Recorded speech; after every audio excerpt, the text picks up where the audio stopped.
अमेठी में प्रियंका गांधी की ललकार, पूरी अमेठी में मचा हाहाकार। जहां एक ओर भारतीय जनता पार्टी की केंद्रीय मंत्री स्मृति ईरानी जी अमेठी में जी जान से मेहनत कर रही हैं और अपनी सीट को बचाने के लिए रात दिन एक किए हुए हैं, वहीं अमेठी में राजीव गांधी की, जो श्रद्धेय स्वर्गीय राजीव गांधी जी हैं, उनकी बेटी प्रियंका गांधी किशोरी लाल शर्मा को जिताने के लिए और रायबरेली से अपने भाई को जिताने के लिए दोनों जनपदों के साथ साथ पूरे देश में रात दिन एक किए हुए हैं। अमेठी में आज जनसभा को संबोधित करते हुए प्रियंका गांधी ने जो कांग्रेस की गारंटी योजना है, इंडिया गठबंधन की गारंटी योजना है, जो घोषणा पत्र है, एक एक करके बताया और ये घोषणा किया कि अगर इंडिया गठबंधन की सरकार बनती है तो कांग्रेस देश के किसानों का पूरा कर्ज माफ करेंगे, महिलाओं को 1 लाख रुपए देंगे और तमाम एक एक जो घोषणा पत्र है गिन गिन कर बताया प्रियंका गांधी ने। अमेठी में प्रियंका गांधी की दहाड़ से पूरी अमेठी जनपद में नहीं, अमेठी और रायबरेली दोनों जनपदों में हाहाकार मचा हुआ है और प्रियंका गांधी रात दिन एक किए हुए हैं। देखिए आज अमेठी में आज जनसभा के दौरान प्रियंका गांधी ने क्या कुछ कहा। आज कांग्रेस पार्टी आपके लिए कुछ गारंटी लाई है, मैं अभी बताऊंगी कि क्या है ये गारंटी, और आप फिर सोच सकते हैं कि ठीक है, अब ये भी हमको सुना रही हैं, चुनाव के समय चली जाएंगी, क्या पता करेंगे कि नहीं, है ना। तो कैसे, प्रमाण क्या है, हमारी प्रदेश सरकारों ने ये काम किए हैं। जैसे हम कह रहे हैं हमारी केंद्र में इस चुनाव में सरकार आएगी तो हम 25 लाख का स्वास्थ्य बीमा सब गरीब परिवारों को देंगे। ये काम हमने राजस्थान में किया, राजस्थान में ये लागू हुई ये स्कीम। 25 लाख तक जितना भी आपका इलाज है वो मुफ्त में होगा। मैं राजस्थान में जब गई थी तो ऐसे ऐसे लोगों से मिली जिनका हार्ट का ऑपरेशन मुफ्त में हुआ, कुछ देना नहीं पड़ा, सिर्फ जो पहचान पत्र बनाने के लिए पैसे होते हैं वही दिए और बाकी उनको बीमा मिल गया, उनका पूरा इलाज हुआ। तो हम ये 25 लाख का बीमा सबके लिए लाना चाहते हैं देश में, ताकि आप बीमार पड़े तो आपके लिए सुविधा हो। बहनों के लिए हमने तय किया है कि 1 लाख रुपए सालाना हर गरीब परिवार की सबसे बड़ी महिला के खाते में डालेंगे। हर महीने 8,500 रुपए आपके खाते में आएंगे, क्योंकि हम ये पहचान रहे हैं कि आप पर बोझ कितना है। आज तक आप खेती में काम करती हो मगर मजदूरी कर ली तो आपको दिहाड़ी मिल जाएगी। घर की मजदूरी के लिए क्या मिलता है, कुछ नहीं मिलता ना, मुफ्त में ही करते हैं हम। स्कूल के जो मिड डे मील वाली महिलाएं, आपके लिए भी योजना है। तो हमने सबसे पहले तो यह तय किया है कि जो गृहस्थ महिलाएं हैं, सबसे बड़ी हैं परिवार में, उनके खातों में हम 8,500 रुपए डालेंगे। और जो मिड डे मील वाली महिला हैं और जो आंगनवाड़ी और आशा बहुएं हैं, आज तक आपका मानदेय नहीं बढ़ाया। आपको कितना मिल रहा है? 2,000।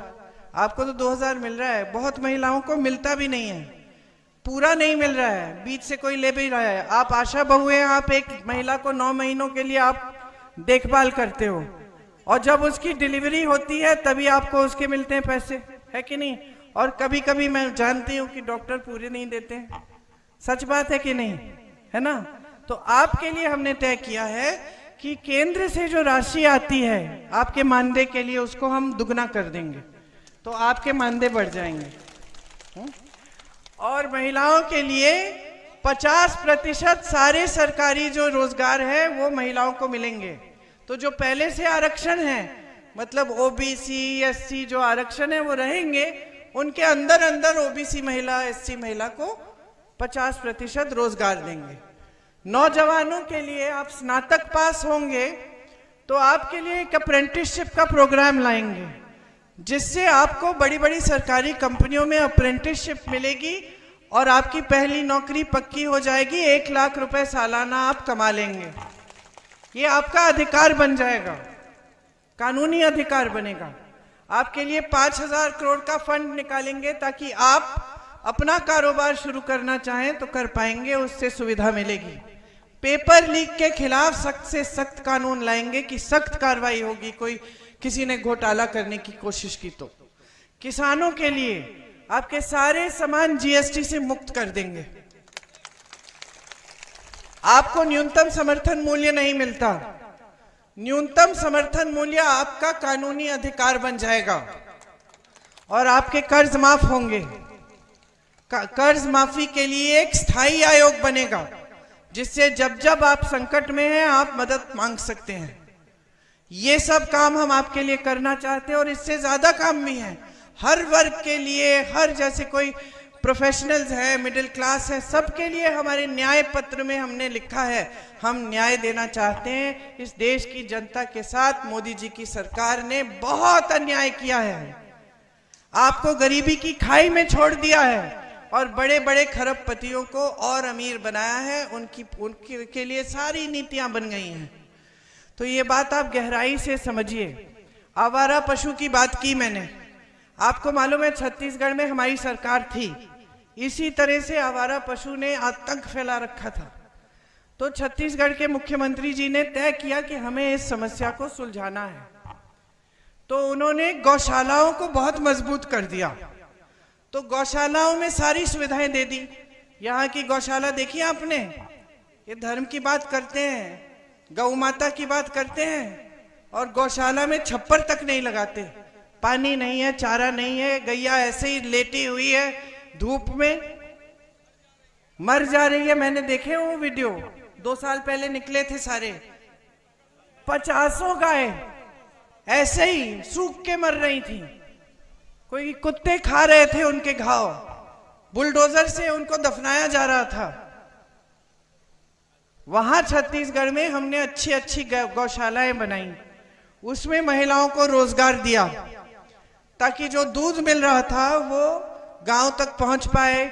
उसमें से खोया, बर्फी, दही कैसे बनाना है, उसकी पैकेजिंग के लिए कि अच्छी तरह से पैकेजिंग हो तो अच्छी तरह से बेच पाएंगे। ऐसी महिलाओं से मिली जिनका 60-70 हजार रुपए की कमाई हो गई थी गौशाला से। और एक और बात की हमारी सरकार ने, सुन लो कितनी अच्छी बात है, कि उन्होंने कहा कि हम गोबर खरीदेंगे। तो गोबर खरीदने से क्या हुआ कि जनता ने कहा अच्छा गोबर खरीद रही है सरकार तो चलो हम पशु रख लेते हैं घर पे, हमारी आमदनी हो जाएगी। गोबर खरीद के सरकार ने गोबर गैस बना के आपके घरों में भेजा, तो सब खुश, आवारा पशु भी खुश। लोकतंत्र ने आपको ये शक्ति दी है कि कोई बड़ा छोटा नहीं है, कोई अमीर गरीब नहीं है। लोकतंत्र के लिए आपको भी एक वोट, इनको भी एक वोट, हमको भी एक वोट दिया गया है और इस वोट से आप अपना भविष्य बदल सकते हैं, अपने अधिकारों को मजबूत कर सकते हैं। आप एक नई सरकार चुन सकते हैं कि भाई आपके लिए काम क्या करेगी, वो समझ के अपनी जागरूकता से।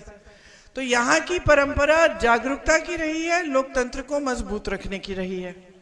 अब पिछले 5-10 सालों में यहाँ एक नई राजनीति आई, उसमें सेवा का नाम नहीं था, श्रद्धा का नाम नहीं था। आपकी जो सांसद हैं वो यहाँ सिर्फ एक मकसद से आई। क्या था मकसद उनका, कौन बताएगा? राहुल जी को हराना। उनका एक ही मकसद था कि यहाँ आकर राहुल गांधी के खिलाफ चुनाव लड़ेंगी और राहुल गांधी को हराएंगी, यही मकसद था। इस मकसद के लिए उन्होंने तमाम झूठ फैलाए। हमने आपके लिए वो समूह की परियोजना शुरू की थी, महिलाओं के लिए, बहुत महिलाएं उसमें थी। उन्होंने कहा हम उसके जरिए आपसे जमीन लूट रहे हैं।